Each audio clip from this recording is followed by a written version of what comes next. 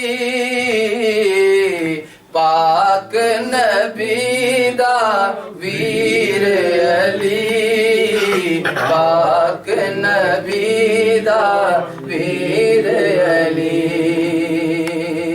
تو اس نو صد مارتے سہی،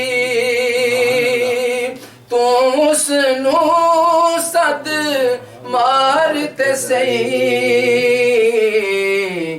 کردہ نہیں تاخیر علی، کردہ نہیں تاخیر علی، پاک نبی دا پیر علی،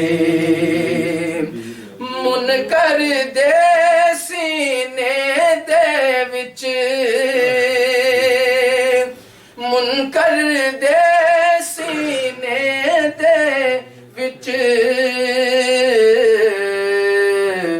وجدائے بن کے تیر علی، وجدائے بن کے تیر علی، پاک نبی دا پیر علی،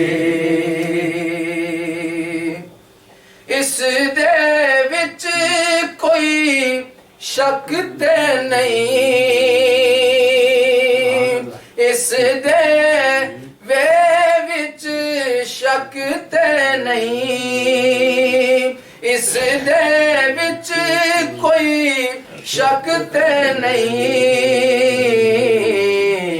اساں عاشقاں دی جاگیر علی، عاشقاں دی جاگیر علی، ساڈاتے ہیں پیر علی، پاک نبی دا پیر علی۔